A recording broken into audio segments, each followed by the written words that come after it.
Motor fairing saat ini menjadi motor yang sangat diidam-idamkan oleh anak muda. Semua anak muda yang berusia mulai dari 17 tahun pengennya cuman motor fairing aja. Kenapa? Ya karena pengen bergaya di depan teman-temannya.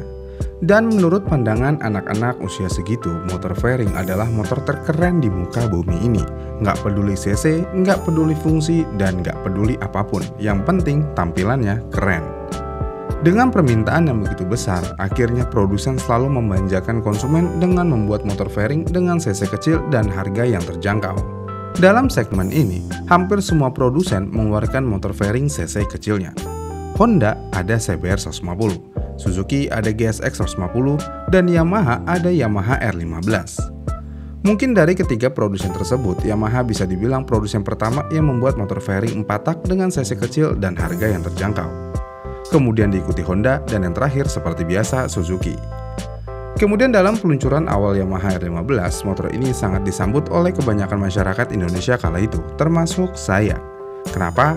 Ya buat kita yang tergila-gila dengan motor fairing, tapi motor fairing kala itu sangat mahal, sangat senang Yamaha mengeluarkan motor fairing yang harganya nggak beda jauh sama Yamaha Fiction.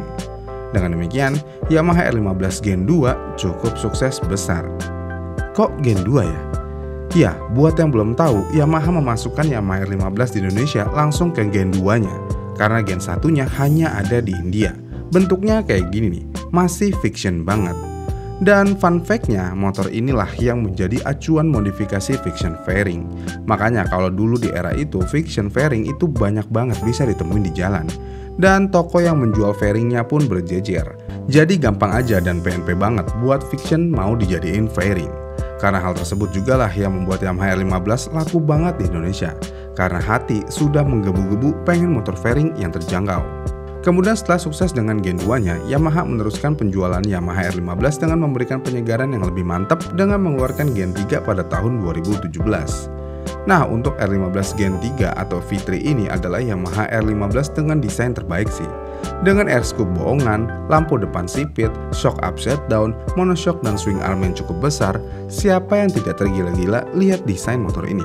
Ditambah kala itu entah apa tujuannya, semua desain motor fairingnya hampir mirip, mulai dari Yamaha R15, R25, R6, sampai R1, memiliki desain yang mirip-mirip. Ditambah dengan ada pembaharuan di sektor mesinnya yang mana sudah menggunakan teknologi VVA, motor ini menjadi lebih kencang dari sebelumnya. Di mesin baru ini, motor ini bisa mengeluarkan tenaga sampai 19,3 PS di 10.000 rpm dan torsi maksimal di 14,7 Nm di 8.500 rpm. Selain itu, motor ini juga sudah menggunakan fitur mekanis kopling yang lumayan keren, yaitu fitur assist dan slipper clutch. Apa gunanya? Ya ini berguna untuk membantu agar ban belakang nggak terkunci saat melakukan downshift secara cepat. Jadi dengan desain yang keren, tenaga yang kencang, ya kencang setidaknya lebih kencang daripada Honda CBR 150 sih. Dan terakhir memiliki fitur di mekanis koplingnya, motor ini benar-benar sukses besar. Semenjak kemunculannya, motor ini hampir bisa kita temui di jalan raya manapun. Kemudian setelah kesuksesan R15 V3, Yamaha mengeluarkan Yamaha R15 V4 pada tahun 2021. Kalau melihat desain ini motor, desainer Yamaha entah makan apa atau kerasukan apa, mereka berani merombak desain yang udah keren menjadi kayak gini. Ya walaupun memang di V4 Yamaha akhirnya menambahkan ABS di trim tertingginya, tapi mesinnya masih sama dengan generasi sebelumnya, plek-ketiplek. Oke, kalau dari segi mesin ya kita nggak ada komplain lah ya, cuman desainnya ini yang kacau. Mungkin ya, Yamaha ingin menghilangkan stigma air scoop bohongan dengan menempatkan lampu di bagian air scoop tersebut. Tapi nggak gitu juga kali. Ya walaupun Yamaha mengakui ingin ngikutin desain Yamaha R7, namun untuk desain kali ini kita harus mengakui Yamaha terlalu memaksakan kehendaknya. Mungkin di V3 berhasil dengan mengikuti Yamaha R6, tapi kali ini kayaknya agak gagal sih. Kemudian selain tampilan depannya yang berubah dan tangkinya yang sedikit lebih berotot, motor ini hampir sama dengan generasi sebelumnya. Dengan adanya perubahan di bagian muka yang bisa dibilang cukup masif, Yamaha R15 V4 akhirnya mengalami penurunan penjualan alias kurang laku. Kenapa bisa? Ya jawabannya gampang, karena desainnya yang begitu, pesona R15 V3 benar-benar hilang di motor ini. Bahkan banyak yang bilang nih kalau V4 ini seperti motor India. Dan seperti yang kita tahu juga, desain India itu bukan selera orang Indonesia banget. Jadi yang gak heran kalau Yamaha R15 V4 ini benar-benar nggak diminatin. Selain desainnya, harganya juga cukup mahal. Kita ngomongin trim tertingginya nih. Walaupun memang sih di trim tertingginya memiliki fitur keren seperti quick shifter, traction control, wide connect, rem ABS dual channel, dan lampu proyektor, namun tetap aja apakah worth it membeli motor fairing 150cc dengan desain India dengan harga 44,5 juta rupiah, yang mana hanya terpaut beberapa juta rupiah dengan Yamaha R25 atau bahkan setara dengan motor 250cc second. Mungkin buat kalian yang protes, tapi kan udah dapat semua fitur keren itu, jadi wajar di harga 44 jutaan.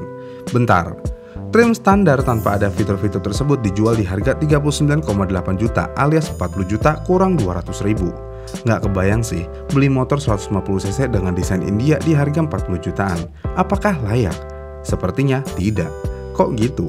Ya lihat aja penjualan Yamaha R15 saat ini. Benar-benar cukup berbeda dengan penjualan motor Yamaha R15 V3.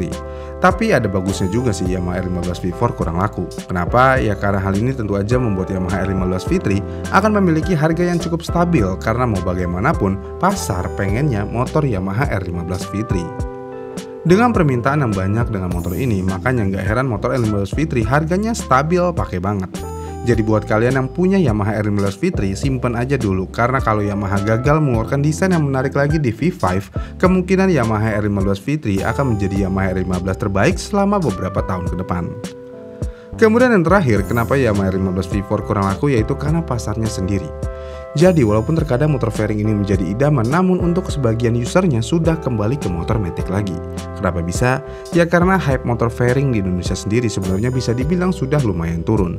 Dan orang-orang sudah cukup jenuh melihat motor fairing yang berseliweran di jalan dengan knalpot racingnya. Ditambah pilihan motor matic jauh lebih banyak dan menarik daripada motor fairing. Coba kita bandingkan motor fairing sesi kecil yang ada di Indonesia. Honda hanya punya CBR 150 di beberapa generasi. Kemudian Yamaha hanya punya Yamaha R15 di beberapa generasi. Dan terakhir ada Suzuki GSX di beberapa generasi. Mungkin ada satu lagi yaitu Kawasaki Mono, tapi ini motor nggak bisa apa-apa. Coba kita bandingkan dengan motor matic. Honda punya Vario, Honda Beat, PCX, dan lainnya. Yamaha punya Aerox, Lexi, NMAX, Mio, dan lainnya. Suzuki punya Next, Brookman, dan lainnya. Dengan banyaknya pilihan di kategori matic, tentu aja membuat kategori sport fairing seakan-akan semakin ditinggalkan. Ditambah jika untuk fungsionalitas nih, motor fairing tidak sebanding dengan motor matic.